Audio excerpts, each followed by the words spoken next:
À Madame Grand-Cyr et aux membres du comité de pilotage de cette journée de m'avoir invité d'abord à m'exprimer devant vous et puis j'espère à échanger sur un sujet qui c'est vrai, me tient particulièrement à cœur, qui est la notion d'empowerment, qui est, on va le voir, un domaine, si certains d'entre vous sont issus du travail social, qui est un concept qui est assez connu de vous, peut-être moins connu des acteurs du soin, et on va essayer de voir donc en quelques minutes de quoi il s'agit. L'éducation thérapeutique du patient, c'est bien un champ à la croisée de plusieurs disciplines, puisqu'il est issu évidemment de la médecine et du soin en général, mais aussi beaucoup des sciences humaines, comme la psychologie ou la pédagogie, l'éducation pour la santé et la promotion de la santé, des origines pluridisciplinaires qui impactent fortement les pratiques professionnelles, et justement c'est pour cette raison de la pluridisciplinarité du champ qu'on est amené à parler d'empowerment. L'empowerment aussi, c'est un concept qui a différentes origines, en particulier ce que Paulo Freire appelait la pédagogie de l'opprimé, qu'il a développé en Amérique du Sud pour donner la parole aux paysans sans terre, avec un ensemble de techniques, notamment autour du théâtre, autour de toutes sortes de modalités d'expression, qui visaient bien leur empowerment, leur développement de pouvoir d'agir. La psychologie communautaire, la santé communautaire, le développement social local, le travail social, comme je le disais, ont également beaucoup développé ce domaine, qui a été vraiment adopté par la promotion de la santé parce que c'est un concept qui favorise une approche positive et globale de la santé. Dans ce qui a fait émerger l'ETP, il y a aussi, outre des motifs épidémiologiques ou économiques sur lesquels je ne reviendrai pas, des motifs sociologiques qui ont à voir justement avec la notion de pouvoir. En premier lieu, la remise en question du pouvoir médical et de certaines politiques de santé publique, notamment à la suite de plusieurs scandales fortement médiatisés. Le changement du positionnement des usagers qui réclament des comptes, qui réclament plus de transparence. L'organisation des patients en association pour faire valoir leurs droits, pour participer aux décisions, que ce soit dans le domaine de l'organisation des soins ou de la prévention. Le développement de la notion de patient citoyen ou de patient expert, et enfin une relation soignant-soigné qui est en pleine mutation, notamment parce que les patients recherchent eux-mêmes des informations, discutent de leur traitement et se posent en partenaire des soignants. Et tout ce qu'on vient de dire là, pouvoir médical, positionnement des usagers, participation aux décisions, citoyenneté, partenariat, derrière tout ça, il y a la notion d'empowerment. L'ETP a également émergé pour résoudre des difficultés qui se croisent dans la relation soignant-soigné. Là encore, je ne reviens pas, mais évidemment, ce sont des maladies au long cours, que sont les maladies chroniques. Ce sont des maladies qui nécessitent des changements de mode de vie, qui sont jugés nécessaires, mais qui sont souvent très difficiles. Et puis aussi, n'oublions pas le contexte socio-économique, qui est de plus en plus difficile aussi pour les patients comme pour les soignants. Tout un ensemble de problèmes qui composent des situations d'une extrême complexité, dont on ne peut pas se sortir sans le concours actif des patients, sans leur participation, et au final sans la mobilisation de leur pouvoir d'agir. L'enjeu, finalement, c'est d'établir une relation d'équivalence morale, au sens où l'a décrit Jean-François Malherbe. Il est nécessaire, pour que le dialogue soit possible, que les interlocuteurs se reconnaissent comme mutuellement équivalents, c'est-à-dire se vouent mutuellement le même respect. Si je suis l'objet de l'autre ou si l'autre est mon objet, comment pourrait-il y avoir entre nous un dialogue ? Dans la loi HPST, la finalité de l'éducation thérapeutique, elle est définie comme ça, rendre le patient plus autonome, mais en facilitant son adhésion au traitement prescrit et en améliorant sa qualité de vie. Or, l'observance, il faut bien le redire à nouveau ici, ne peut pas être le seul objectif d'une prise en charge.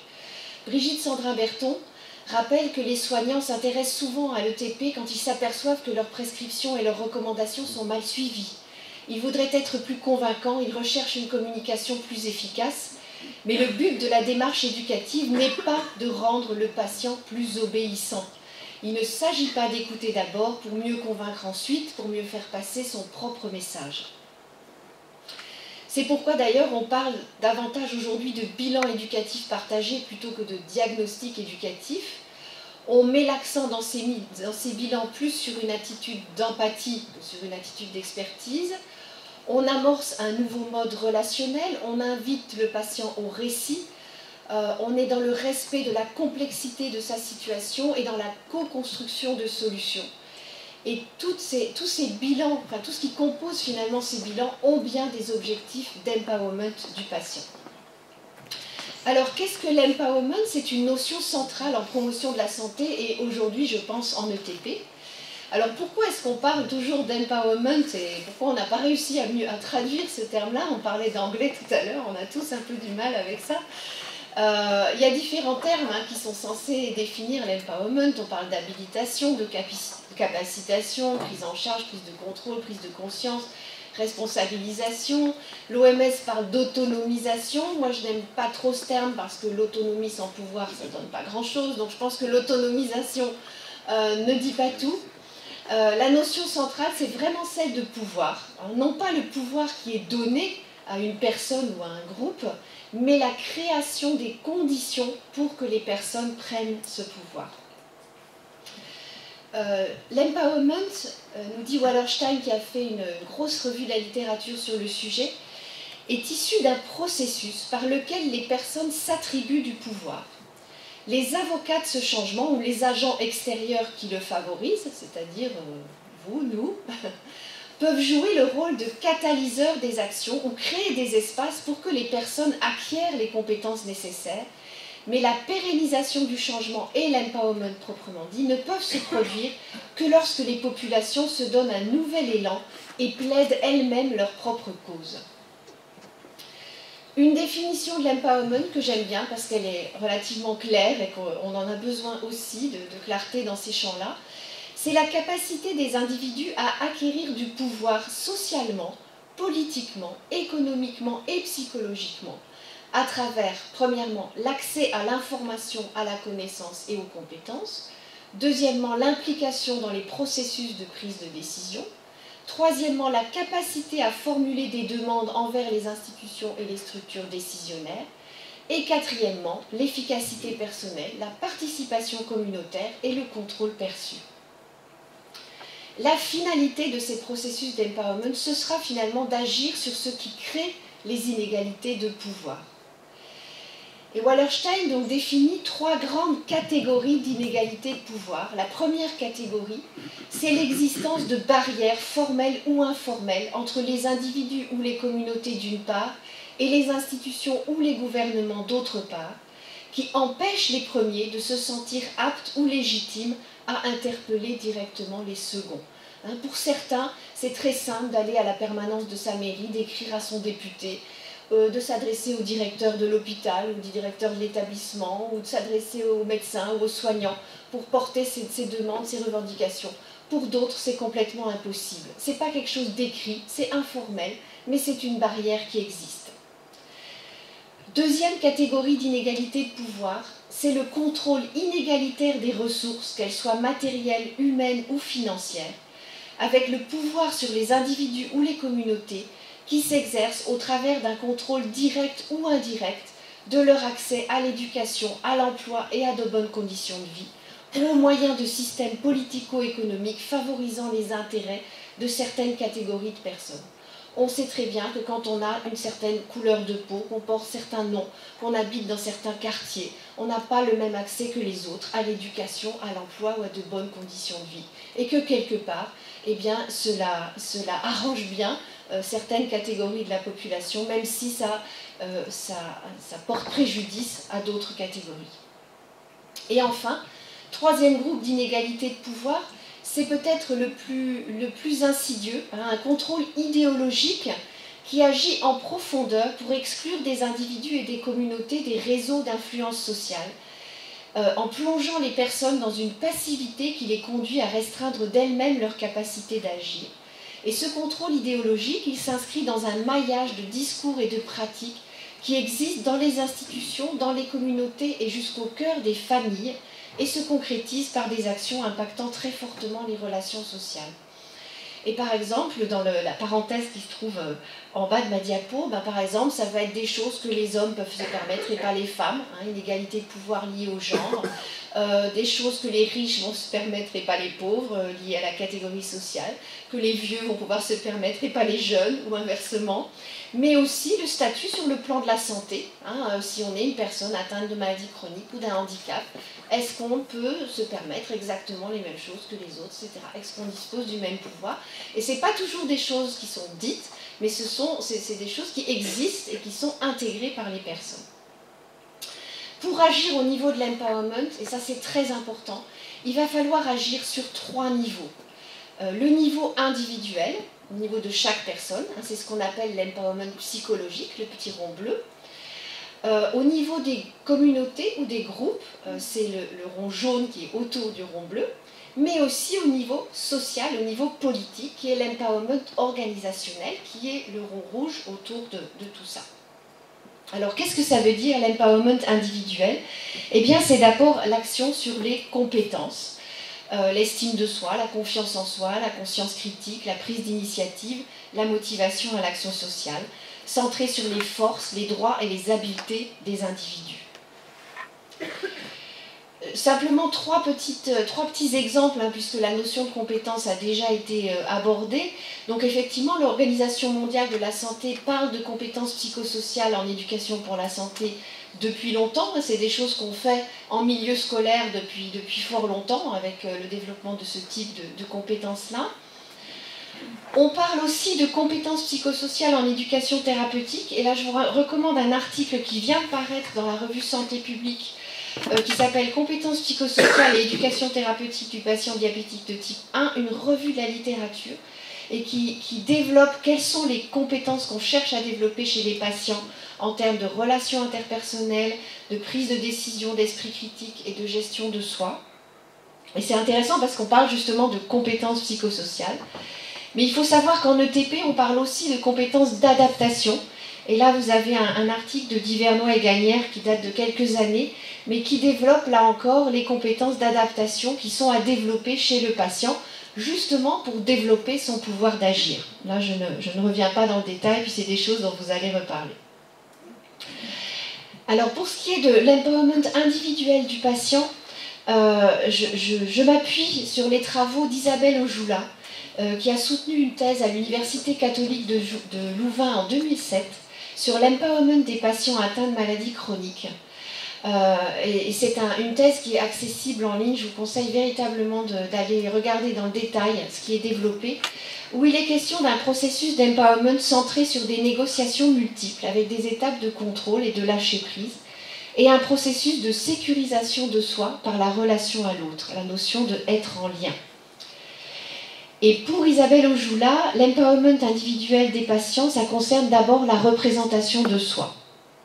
Accompagner le patient, dit-elle, dans son processus de devenir autrement le même. L'aider à lutter contre la dévalorisation de soi. La maladie entraîne une atteinte de l'image du corps, une fragilisation de l'estime de soi. Avec cette maladie, dit un patient, tu te déformes, tu ne te plais plus.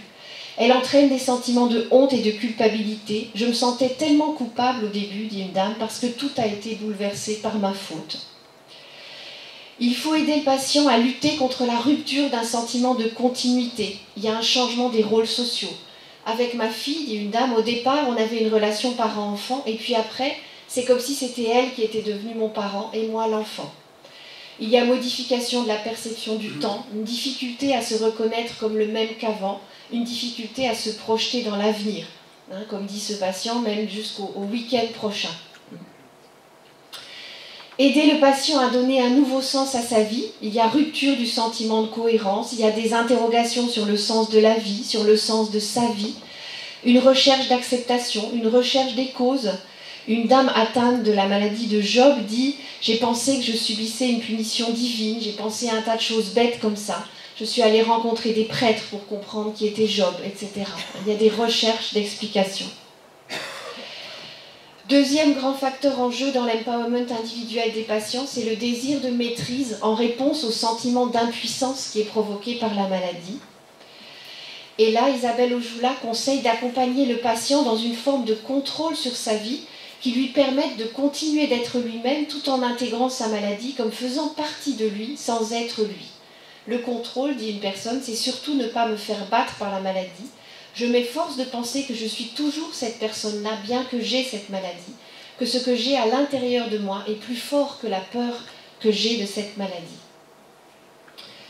Faire prendre conscience à la personne qu'il y a un risque à vouloir se forcer à respecter des engagements ou à maintenir un rythme de vie en fonction de ce qu'ils étaient capables de faire avant la maladie, qui n'est pas finalement de l'empowerment parce qu'ils ne tiennent pas compte de leurs nouveaux besoins, des engagements associatifs ou des engagements amicaux. Les patients aussi cherchent à se forcer pour protéger l'image qu'ils ont d'eux-mêmes, qu'ils en aient conscience, qu'on en ait conscience ou non. Tout est beau à l'extérieur, dit une personne, mais à l'intérieur c'est tout pourri. Mais les gens n'ont pas besoin de savoir ce qui se passe à l'intérieur, la maladie fait peur. Pour moi, l'image que je projette, c'est important pour moi. Donc aider la personne à préserver son image autrement qu'en essayant de se forcer à continuer à faire ce qu'elle faisait avant. Aider la personne à s'expliquer la maladie. Quel sens a la maladie dans l'histoire de vie de la personne? Je m'y attendais, c'était justifié que les choses se passent comme ça. Je voyais bien que j'allais vers quelque chose qui me rapprochait de l'abîme. Cela tenait à mon existence qui avait de moins en moins de sens, une course effrénée qui me maintenait en permanence dans un état d'angoisse, celle qui peut accompagner notre métier d'acteur. J'allais où? Un manque de sens, de profondeur, de recherche sur l'essentiel. Et donc le cancer est arrivé et je n'étais pas trop étonnée. C'est Bernard Giraudot qui parle de cette manière. Identifier une fonction à la maladie, aider à renforcer ce sentiment de cohérence par rapport à l'histoire de la personne qui peut aller jusqu'à une exploration existentielle ou spirituelle. Troisième grand facteur en jeu, la capacité à lâcher prise. Ce qu'on peut percevoir comme un paradoxe, à la fois tenir compte des contraintes et des limites imposées par la maladie, sans pour autant renoncer à tous ses projets et aspirations, mais aussi reconnaître et accepter que certaines choses échappent à toute possibilité de contrôle, ne pas être dans le déni de l'impact de la maladie. C'est la prise de conscience des limites qui ne veut pas dire qu'on se résigne, s'il y a aussi prise de conscience des ressources et des possibilités de la personne, son désir de vivre, ses compétences, ses traits de personnalité positifs, ses expériences positives, son réseau social, personnel et professionnel. Une personne dit, les 2 premières années, j'avais à me battre contre moi-même. Dès que j'ai rendu les armes en disant, bon maintenant je passe à l'insuline, je ne parviens pas à dominer cette maladie, je n'en ai plus fait un secret pour personne. Et enfin, le consentement au changement. Parvenir à intégrer la maladie comme faisant partie de sa vie, mais sans se confondre avec elle, sans être la maladie. Consentir au changement de certains aspects de sa vie ou de certains aspects de soi. Le monde pour moi est devenu plus petit, dit une dame en fauteuil roulant, et de ce petit monde qui m'est resté, je voudrais tirer ce qu'il y a de meilleur.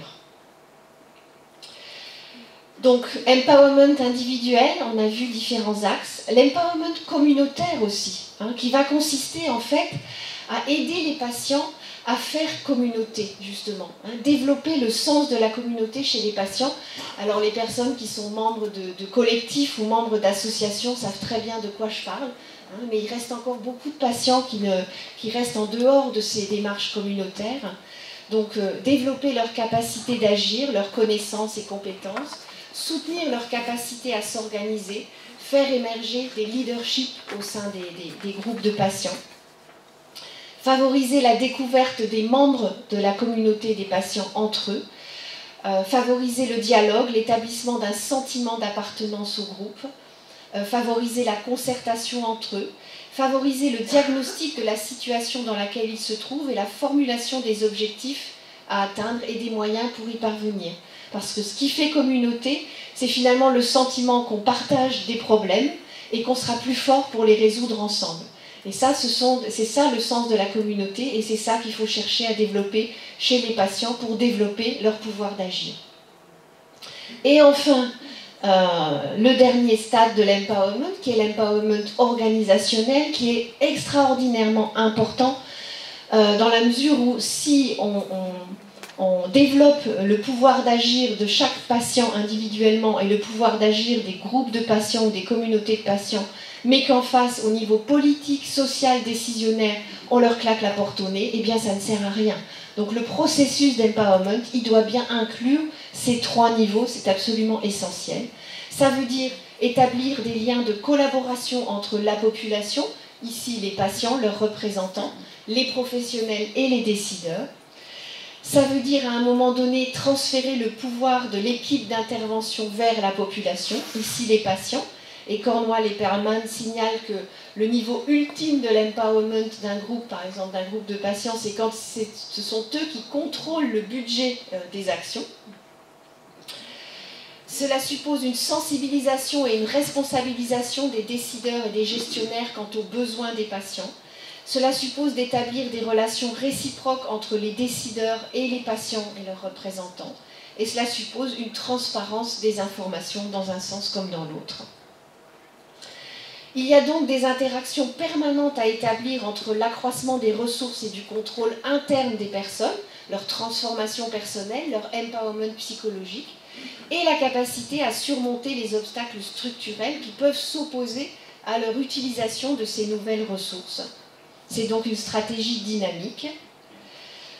Wallerstein dit le rôle de l'organisation des populations, donc ici des patients, dans le sens d'une amélioration de leur capacité à exercer des choix et à transformer leur vie, est aussi important que le rôle de l'environnement, c'est-à-dire le contexte institutionnel, politique, économique et gouvernemental, qui autorise les acteurs à mettre en œuvre des actions efficaces ou au contraire les en empêche. Réduire les inégalités sociales par l'empowerment, évidemment, c'est bousculer un ordre établi, c'est rééquilibrer et partager des pouvoirs, c'est repenser en profondeur les rôles et les places, c'est soutenir et mettre en œuvre des projets fondés sur la confiance en la capacité des personnes et des groupes à décider de leur vie et de leur santé. Ce que nous dit aussi la littérature sur l'empowerment des patients, c'est que ces stratégies d'empowerment, pour peu qu'elles soient bien conduites, ont un triple impact. Un impact direct, c'est l'amélioration de l'efficacité des prises de décision individuelles et de la gestion des complications de la maladie et l'adoption de comportements plus favorables à la santé. Un deuxième impact indirect, c'est la prise de pouvoir dans le cadre des soins, une satisfaction accrue vis-à-vis des relations soignants-soignés, un meilleur accès aux soins, une utilisation plus efficace des services de santé, un niveau d'éducation personnelle plus élevé et un meilleur état de santé mentale. Et enfin, au niveau des politiques et des pratiques, l'amélioration de l'accessibilité de tous les services et notamment des services de loisirs, la création de nouveaux espaces de répit et notamment pour les aidants, l'émergence des mouvements contre la stigmatisation des personnes atteintes et le développement de politiques de droit des usagers. Et voilà, je vous remercie beaucoup de votre attention.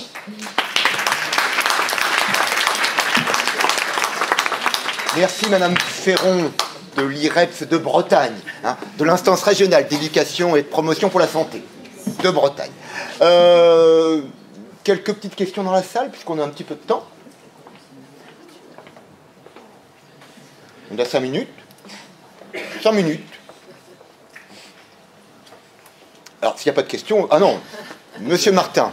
Juste une remarque, je suis tout à fait d'accord avec ce que vous avez présenté, cette notion d'empowerment, mais ça signifie aussi, ça sous-entend que le médecin doit modifier sa vision aussi des choses, sa position stratégique, parce que bousculer l'ordre établi, partager le pouvoir, c'est quelque chose que nous qui sommes là, on l'accepte, on le comprend, c'est nécessaire. Mais je pense que tous les médecins ne vont pas être forcément prêts, d'accord, pour accepter cette remise à niveau et ce partage du pouvoir. On doit passer d'une position un petit peu paternaliste, omnisciente, à une position